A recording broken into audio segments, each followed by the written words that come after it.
O odvozu Vodnikovega spomenika s tržnice komentar dneva Miha Jazbinšek. V sredo smo brali, da je nekdo snel verige okoli Vodnikovega spomenika na osrednji tržnici. V resnici je šlo za predpripravo, saj so na lokacijo prišli neki izvajalci s kamionom, aktivirali generator in na čisto požagali celotno ograjo po pripovedi očividcev za potrebe peskanja.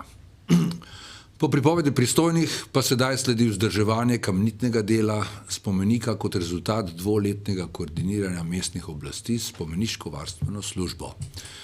Očitno gre za revolucionarni pristop župana Zorana Jankovića in mestnega arhitekta Janeza Koželja k pripravljalnim delom izgradnje garaže pod tržnico.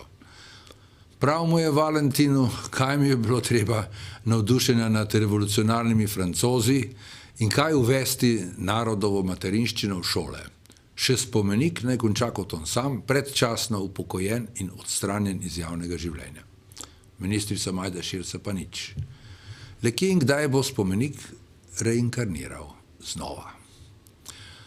Formulo z revolucijo nad revolucijo Janez Koželj ponavlja, kakor je bil obdeležen sam kot avtor celostne podobe Poti spominov in tovarištva in v tem okviru znanih rdečih kovinskih jamborov z rdečimi zvezdami za časa, ko je Zveza komunistov v svoji celostni podobi že prehajala na evropske barve zdaj.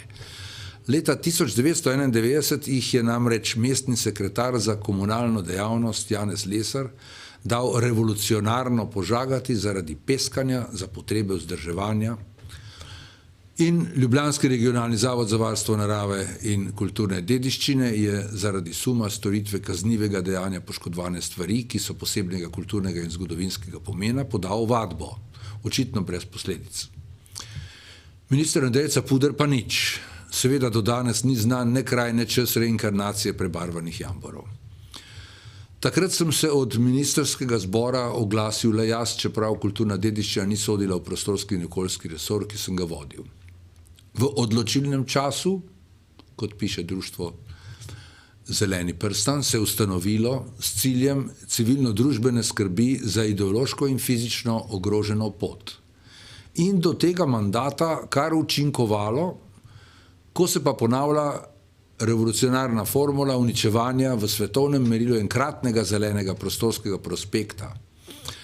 Iz današnje perspektive se zdi možnost, da bi bila pot kot prostorska ureditev iz ideoloških razlogov uničena nemogoča, navajajo sami v brošuri Pot, največja načrtovana javna zelena površina v Ljubljani, ki so podpisali skupaj s podžupanom Koželjem in dalje, da je osnovni problem nesklenjenost ureditvene poteze in da je že samo dejstvo, da so nekatera slabo urejena območja ob trasi rezultat nedavnih posegov, iz tega vidika zaskrbljujoče. Ob tem nasilju mestnega urbanista, ki fond površine in sklenjenosti poti zmanjšuje tako v nedavnih prostorskih aktih, kot v predstoječih strateških in izvedbenih aktih, pa postaja jasno, da kadar je civilna družba ideološko istoumna z oblastjo, postaja jalova. Krona je skupno podpisano vodilo, da mora sklenitev trase potekati sočasno z dvigom standarda urejanja in vzdrževanja poti. Kar se da razumeti tudi, da se sklenitev trase poti mestoma ukinja, ker Želva d.o.o. pot slabo vzdržuje. Koželjevo kopiranje Lesarjevih metod vzdrževanja, peskanja, bo imelo za Vodnikov spomenik posledice neučakane in nekajletne odsotnosti iz življenja mesta. Usoda poti pa bo zazidanost za vedno s pomočjo urbanističnega inovatorja Zorana Jankovića po besedah dr. Pavla Gantarja.